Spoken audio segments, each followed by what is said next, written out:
दोस्तों, मेरे चैनल धर्म ज्ञान पर आप सबका हार्दिक स्वागत है। दोस्तों, मैं दशावतार के बारे में आप सबको बताऊंगा। भगवान ने किस प्रकार किस कारण से 10 अवतार धारण किए और प्रत्येक अवतार में उनकी क्या क्या लीलाएं रही। इस तरीके से उन कथाओं को मैं बड़े ही साधारण वाक्यों में और संक्षिप्त रूप से आप सबको बताऊंगा। कथा के बारे में जानने, सुनने, समझने के लिए मेरे चैनल के साथ जुड़े रहें। भगवान के दशावतार में पहला अवतार मत्स्यावतार था। प्राचीन काल में सत्यव्रत नाम के एक राजा थे। वे बड़े ही उदार और भगवान के परम भक्त थे। एक दिन वे कृतमाला नदी में तर्पण कर रहे थे। उसी समय उनकी अंजलि में एक छोटी सी मछली आ गई।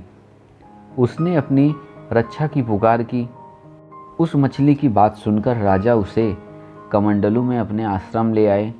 कमंडलू में वह इतनी बढ़ गई कि पुनः उसे एक बड़े मटके में रखना पड़ा। थोड़ी देर बाद वह उससे भी बड़ी हो गई और मटका छोटा पड़ने लगा। अंत में राजा सत्यव्रत हार मानकर उस मछली को समुद्र में छोड़ने गए। समुद्र में डालते समय मत्स्य ने राजा से कहा, राजन, समुद्र में बड़े बड़े मगर आदि रहते हैं, वे मुझे खा जाएंगे, इसलिए मुझे समुद्र में न छोड़े। मछली की यह मधुर वाणी सुनकर राजा मोहित हो गए। उन्हें मत्स्य भगवान की लीला समझते देर न लगी। वे हाथ जोड़कर प्रार्थना करने लगे। मत्स्य भगवान ने अपने प्यारे भक्त सत्यव्रत से कहा, सत्यव्रत, आज से 7वें दिन तीनों लोग प्रलय काल की जल राशि में डूबने लगेंगे। उस समय मेरी प्रेरणा से तुम्हारे पास एक बहुत बड़ी नौका आएगी। तुम सभी जीवों, पौधों और अन्न आदि के बीजों को लेकर सप्तऋषियों के साथ उस पर बैठकर विचरण करना। जब तेज आंधी चलने के कारण नाव डगमगाने लगेगी, तब मैं इसी रूप में आकर तुम लोगों की रक्षा करूंगा। भगवान राजा से इतना कहकर अंतर्ध्यान हो गए। अंत में वह समय आ पहुंचा। राजा सत्यव्रत देखते ही देखते सारी पृथ्वी पानी में डूबने लगी। राजा ने भगवान की बात याद की। उन्होंने देखा कि नाव भी आ गई है। वे बीजों को लेकर सप्तऋषियों के साथ तुरंत नाव पर सवार हो गए। सप्तऋषियों की आज्ञा से राजा ने भगवान का ध्यान किया।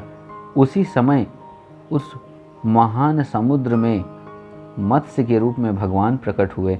तत्पश्चात भगवान ने प्रलय के समुद्र में विहार करते हुए सत्यव्रत को ज्ञान भक्ति का उपदेश दिया। हयग्रीव नाम का एक राक्षस था।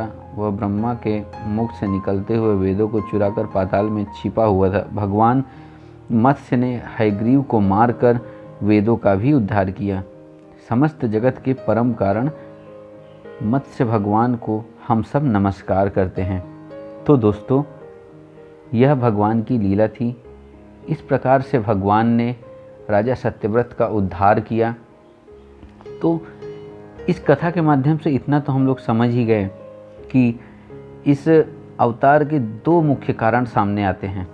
पहला कारण तो यह था कि प्रलय समीप था और नए सृजन के लिए जीवों, पौधों, अन्न आदि के प्रजातियों को तथा ज्ञानी जनों को बचाना आवश्यक था, ताकि नई सृष्टि धीरे धीरे फिर से उसी प्रकार सज उठे जैसे कि यह पहले थी।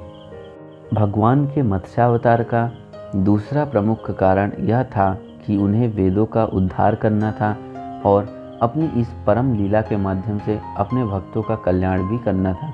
इस प्रकार इस संक्षिप्त कथा के माध्यम से हम 2 मुख्य कारणों को पाते हैं, जिसके आधार पर भगवान ने मत्स्य का रूप धारण किया था।